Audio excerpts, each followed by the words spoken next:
Thanks so much for coming all the way from London for this. Via New York, my pleasure. Via New York, that was just a detour, wasn't it? Just, a little insignificant conference beginning of last week. Yeah. We were title sponsors at Security Token Summit last Monday. It was fabulous. Oh, that I almost forgot about that. It's the second best conference I've been to this year, right? And you're very kind. You're certainly. You've spoken with a bunch of people here, one-on-one, but we did a little video yesterday. But why don't you spend some time telling this audience what Ownera is, and we can compare and contrast a little bit about the approaches we're taking and the markets we're going after. I think that it's important for everyone here to know more about your project. Yeah, no, I think it's worth giving a little bit of background to the genesis for Ownera and how I came to be in Ownera as well. So I'd been in the institutional world for 25 years, public capital markets, very big banks. And I think I mentioned yesterday on the podium, I spent most of that time creating the spaghetti that is the public capital markets. So fully understand the complexity of that environment. And I was latterly the Chief Information Officer for SocGen, the French bank in the UK. And I'd started working with the fintech ecosystem there. And back in 2014, I went down the blockchain rabbit hole. Professionally at SocGen, we were big derivatives house, interested in the concept of programmable money. And then in my personal life, I discovered crypto, right? And so it went from there. Now, I had the privilege of working with many fintechs, understanding what they're doing, their approach, what was working, what wasn't working, etc. And it was actually in 2019 I got talking to Ami Ben David, who's the founder of Ownera. And where he had got to is he was a partner in a VC, Spice VC, and then invested in a number of startups in this space like Bact and INX and Archax, etc. And he had, so he invested in those startups, and he thought, why don't I tokenize this fund, right? And we'd come out of the back of the ICO craze, and we were on security tokens, and he said, well, okay, could I tokenize a regulated fund as a digital security? So he did that out of Singapore, and he discovered a few problems. He realized very quickly that the world of security tokens was not quite the same as the world of the rest of crypto. And for that to be successful, it was lacking two things. One was institutional participation in the regulated securities market coming into this space, and the other was distribution at a global level. Right? Because if you've got public capital markets, you've got scale within any one jurisdiction, you can have as many investors and assets as you like. But when you're dealing with the private markets, the biggest market on the planet, currently offline, completely illiquid, you really need institutional participation to get large, high-quality assets, and you need distribution to get the level of scale and the number of investors that you can actually get the wheel turning and achieve eventually some liquidity. So it was his experience of, I guess, failing at that point that led to his vision to create Ownera. So we got talking 2019. I thought this is exactly what needs to happen. So I left March 2020 to join AMI and immediately went down with COVID, right? COVID version 1, the proper COVID. So I was 5 weeks laid out in bed with a temperature over 40 every day. And when I came out the other side of that, it was a bit of a rebirth because I'd left my institutional world behind and now I was in a startup. And what we realized to do this, we needed to bring everybody together. No one firm is going to lift this on their own. So where originally AMI had like a tokenization platform and knew how to do that stuff, we explicitly took the view to just focus on that distribution problem. To have create a very thin routing network that enables investors wherever they are in the world to see assets on whatever tokenization or even centralized ledger environment, whether that's coming from a large investment bank representing a pre-IPO company, whether that's an ATS that's looking for more distribution, whether that's a private bank or a wealth manager wanting to give their clients access to digital securities. And so what we did, it was back in May 2020, we actually had a virtual workshop, and it came off the back of an article that we wrote about, what can we do to help digitize the private markets. And it was kind of fortunate. I had this institutional network, and Ami had the network coming out of STOs and crypto, et cetera. And we brought them all together in a room and had a workshop and realized everybody had this same problem. And that gave birth to what has become the private markets working group that I chair, which sits under a great not-for-profit called Global Digital Finance. And it started with about 20 or 30 organizations. And over the last 2 years, it's grown every month to now we have over 80 companies in that call.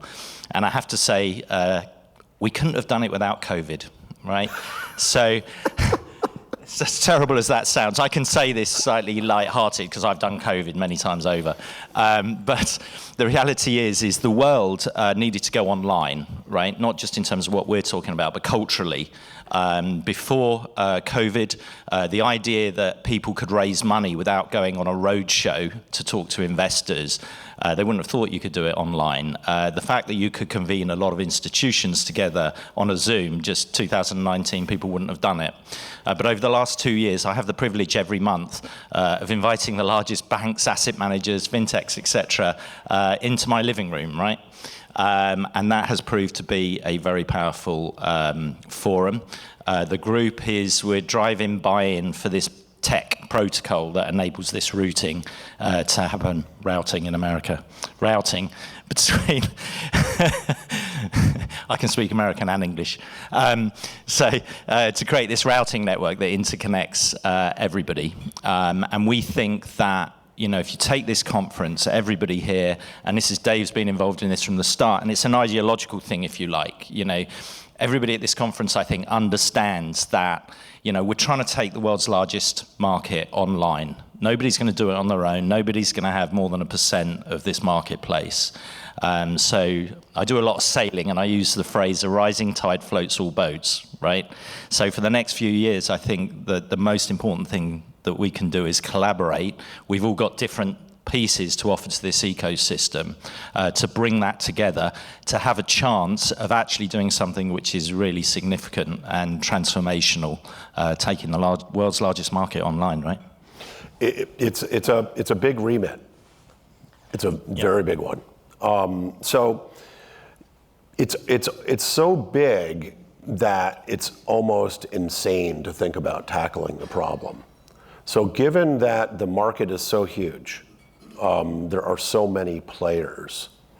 Now you've got so many folks on the GDF calls that you have to scroll through 4 Zoom screens to see everybody.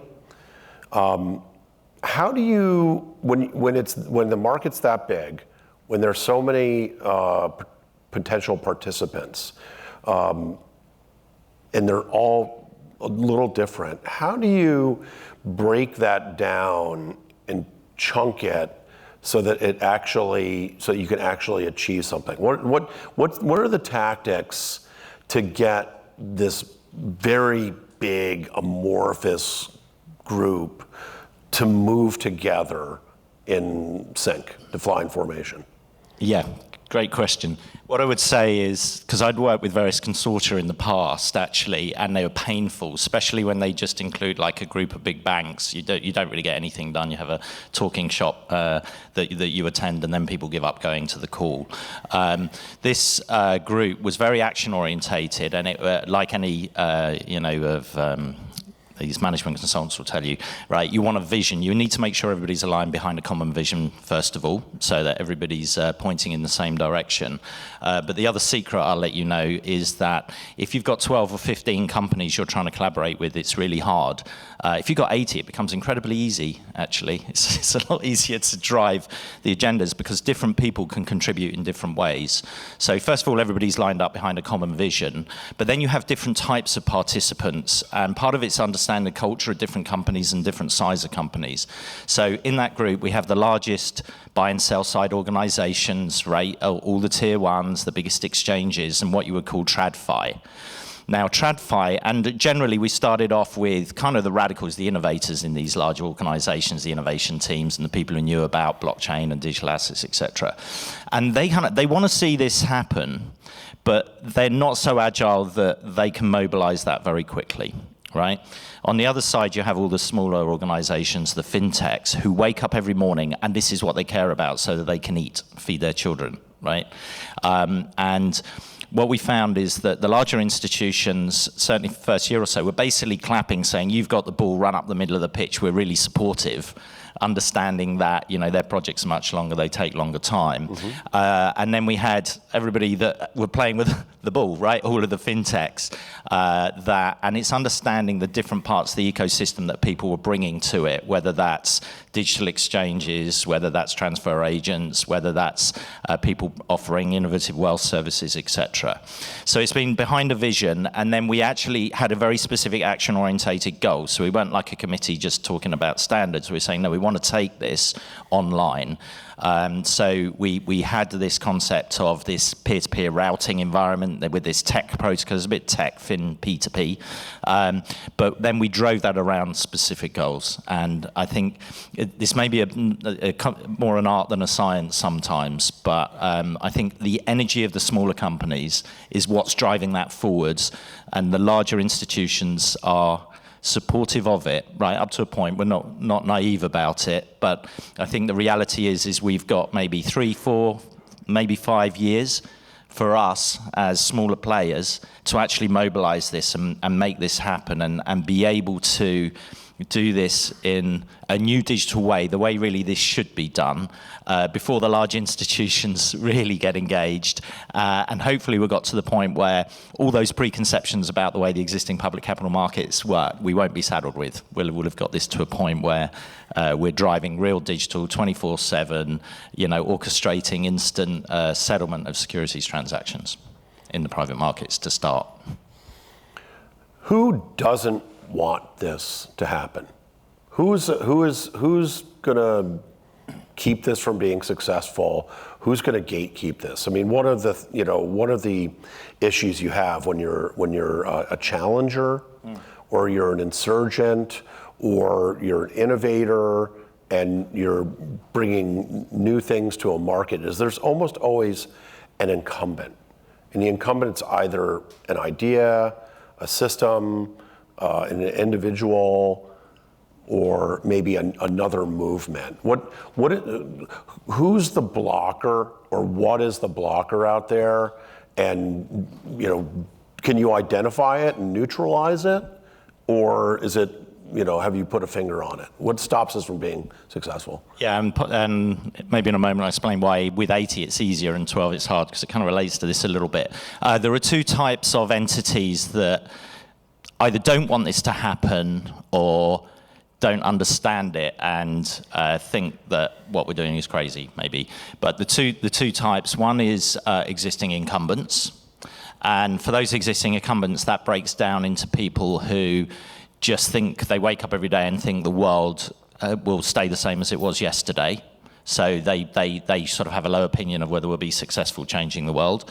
And then you have people that in those incumbents that actually understand that what we're doing is really powerful and it could change the world, and they want to keep the world as it is, at least till they retire, which for many of them is not many years away. So you've got that side. You also, on the other side, you have new entrants who would rather we didn't all collaborate. So you do have entrants that want to run very fast on their own, because you can't run any faster maybe than you're on your own, right? To digress, there was a wonderful saying when I worked for a French bank. They always used to say, you move faster alone but further together. I think they're trying to justify the French culture, but there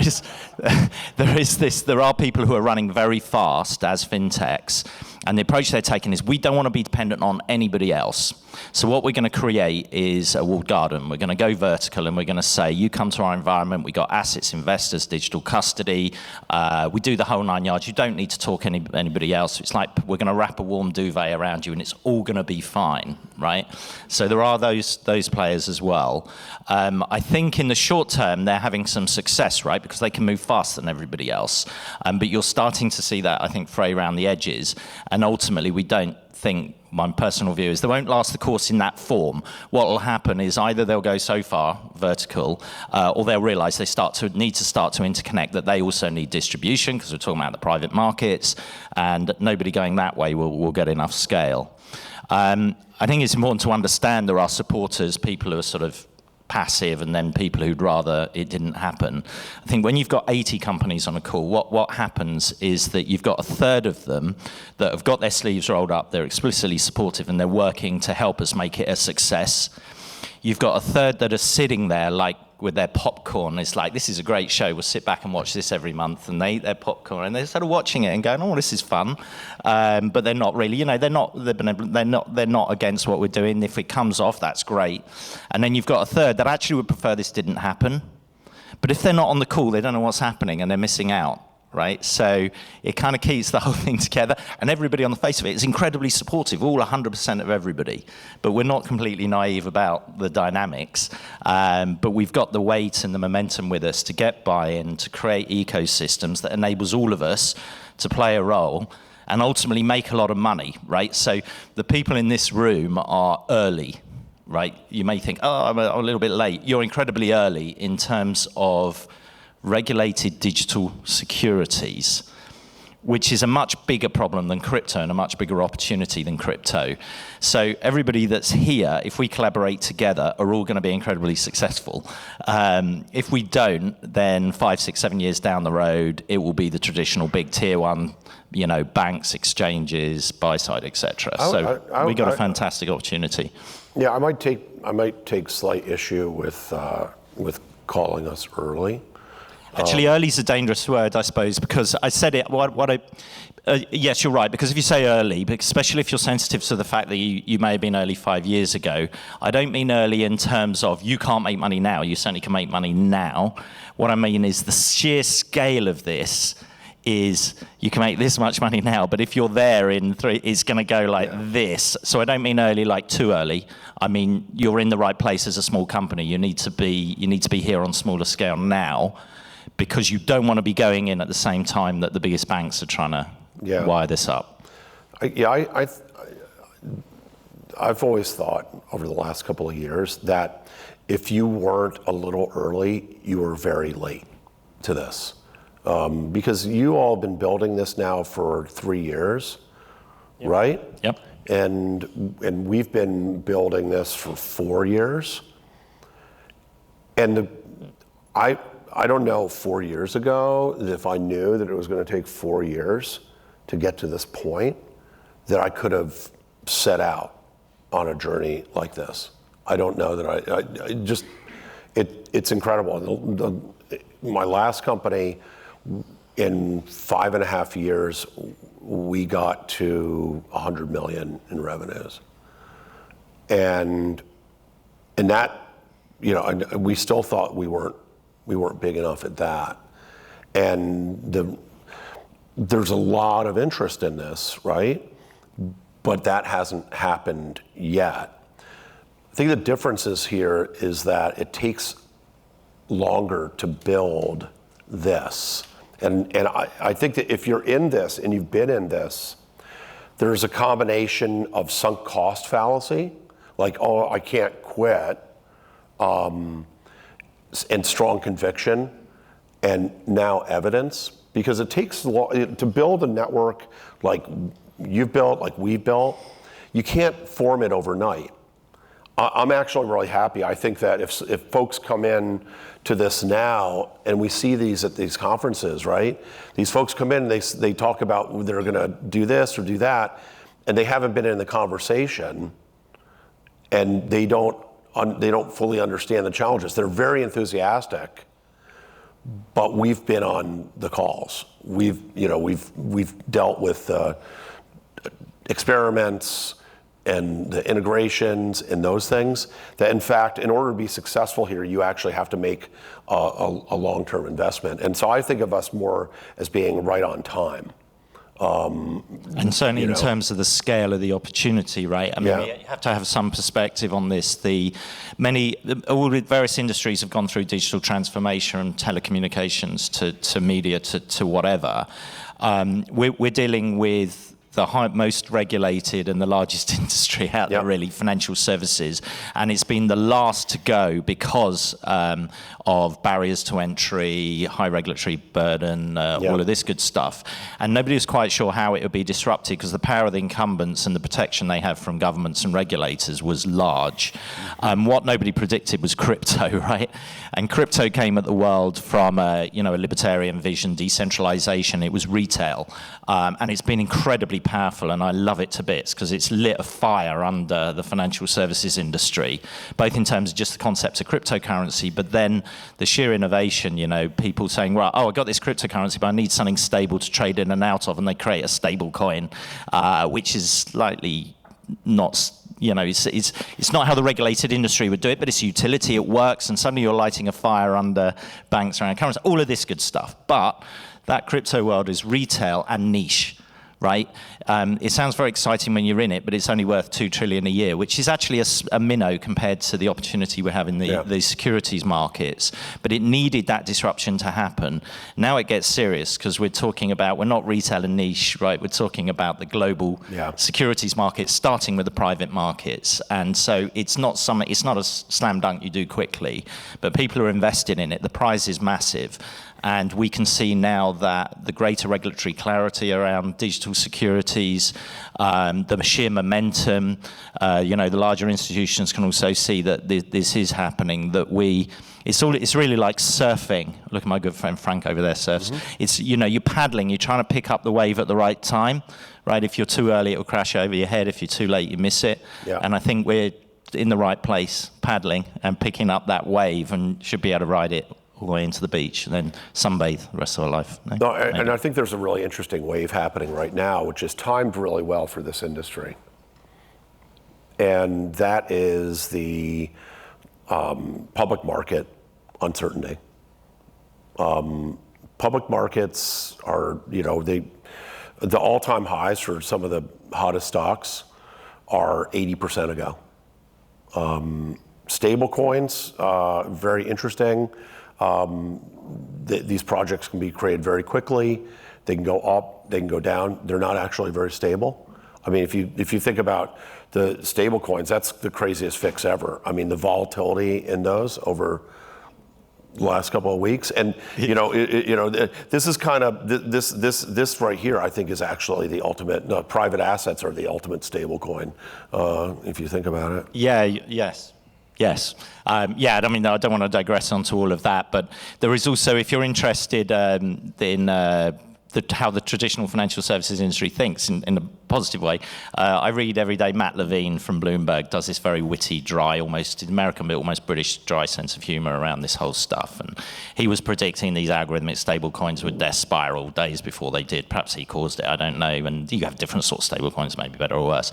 But I think what's relevant here is the macroeconomic climate, I think, is really in our favor. Yeah. And when VCs invest in companies, right, what are they looking for? The third most important thing is the actual business, the idea, the vision, and all of that. The second most important thing is the team, the quality of the team, and can they pull this off? But the most important thing when VCs are investing is actually luck, and it's probably the biggest variable to success in a way. I think what's positive about timing is the historical context where we are from crypto. COVID has helped us in terms of the cultural change for digital transformation. And then right now we're going into high inflation, volatility in the public markets, crypto is going a bit crazy. And all of this, investors worldwide are looking to get into, access to alternative investments. And I think there's a lot of things that are all coming together at this point in time that I think we got the luck, and if you got the team and the business, then you're there, right? Well, like they say, you have to prepare for luck, right? So yeah, and you make luck. I always think, some people are more lucky than others because they make their luck, right? Yeah. So how do folks here find you? How do the folks who are watching this recording, because like everything else, this is going to be shared. How do folks find you, Anthony, and how do they find Ownera and learn more? How do they get involved? Apart from the ginormous stand that I bought on Delta down from New York that's outside. So it's Ownera.io. Anthony Woolley, I'm very visible on LinkedIn.